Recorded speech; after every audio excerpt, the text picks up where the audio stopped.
Hello നമസ്കാരം. ഞാൻ കവിത സുധാകരൻ.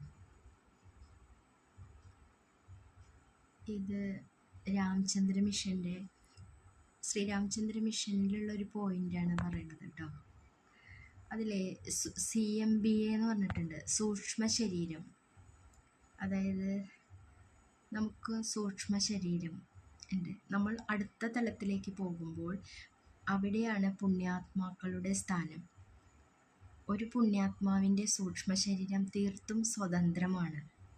സൂക്ഷ്മ ശരീരത്തിന് പല സ്ഥലങ്ങളിലും സഞ്ചരിച്ച് അതിന് നൽകപ്പെട്ട ജോലി പൂർത്തിയാക്കി തിരിച്ചു വരാൻ കഴിയും.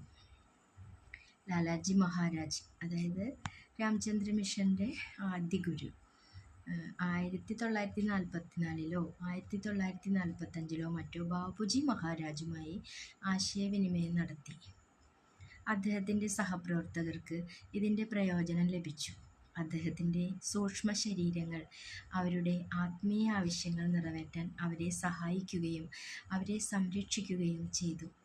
അദ്ദേഹം പ്രകാശലോകത്തേക്ക് യാത്രയായപ്പോൾ അവരെ സംരക്ഷിക്കാനോ അവരുടെ പുരോഗതിയിൽ അവരെ സഹായിക്കാനോ അദ്ദേഹത്തിൻ്റെ സൂക്ഷ്മ ശരീരം ഉണ്ടായിരുന്നില്ല.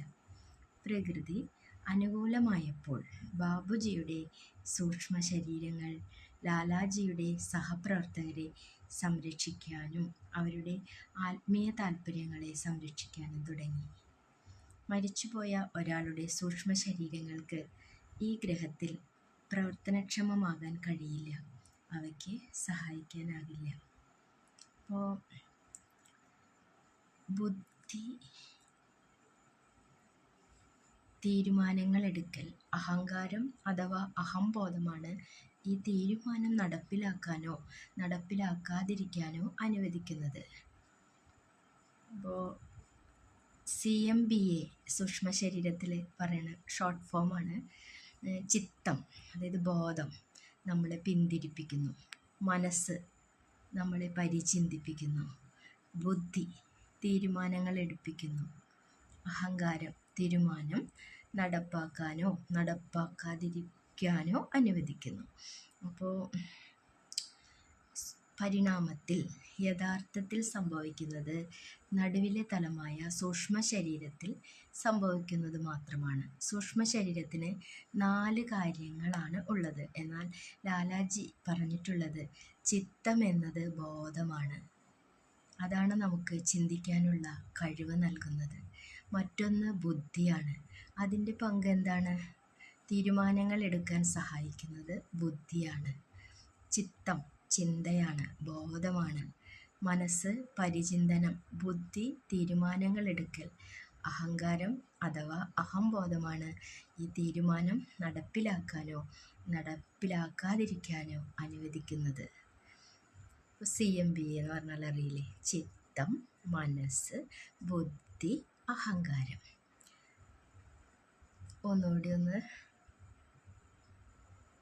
ഒന്നുകൂടി ഒന്ന് സെർച്ച് ചെയ്ത് നോക്കട്ടോ.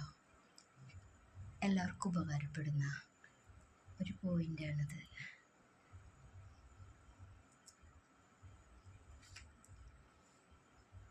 ഇതിൽ തന്നെ ധാതുലോകം പറയുന്നുണ്ട്. വേർപെടുത്താൻ പ്രയാസകരമാവണ്ണം സ്ഥൂല സൂക്ഷ്മ കാരണങ്ങൾ പരസ്പരം ലയിച്ചു ചേർന്നിരിക്കുന്നു. അവയ്ക്ക് വലിയ സ്വാതന്ത്ര്യമില്ല. സസ്യലോകം 3 ശരീരങ്ങളും കുറച്ച് അയഞ്ഞ രീതിയിൽ, പക്ഷെ ഒരുപാട് അയഞ്ഞതല്ല. സൂക്ഷ്മ ശരീരവും കാരണ ശരീരവും നന്നായി അടുക്കി ചേർത്ത് വെച്ച രീതിയിൽ മുറുകിയിരിക്കുന്ന രൂപത്തിൽ. സൂക്ഷ്മ ശരീരം അധികം പ്രകടമല്ല, അഥവാ പ്രകടിപ്പിക്കപ്പെട്ടാലും വളരെ അപൂർവ വ്യക്തികൾക്ക് മാത്രമേ അവ അനുഭവപ്പെടുകയുള്ളൂ. സസ്യലോകാട്ടോ. ജന്തു, മനുഷ്യലോകം 3 ശരീരവും സ്ഥിരതയില്ലാത്ത അല്ലെങ്കിൽ വളരെ അയഞ്ഞ രീതിയിൽ ബന്ധിക്കപ്പെട്ടിട്ടുള്ളത്. എത്ര അയഞ്ഞത് എത്ര മുറുകിയത് എന്നതിനെ ആധാരമാക്കി 3 ഗുണങ്ങൾ, തമോ ഗുണം, രജോ ഗുണം, സാത്വിക ഗുണം സൂക്ഷ്മ ശരീരങ്ങൾക്ക് ചുറ്റി സഞ്ചരിക്കാനാകുന്നതാണ്.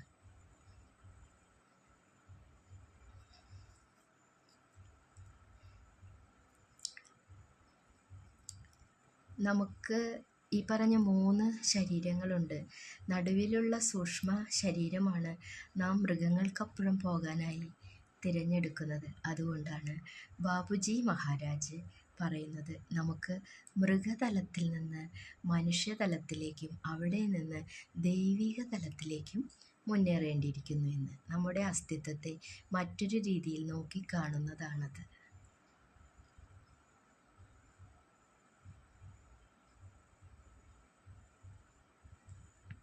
മറക്കണ്ട, CMBA, ചിത്തം, മനസ്സ്, ബുദ്ധി, അഹങ്കാരം. Thank you.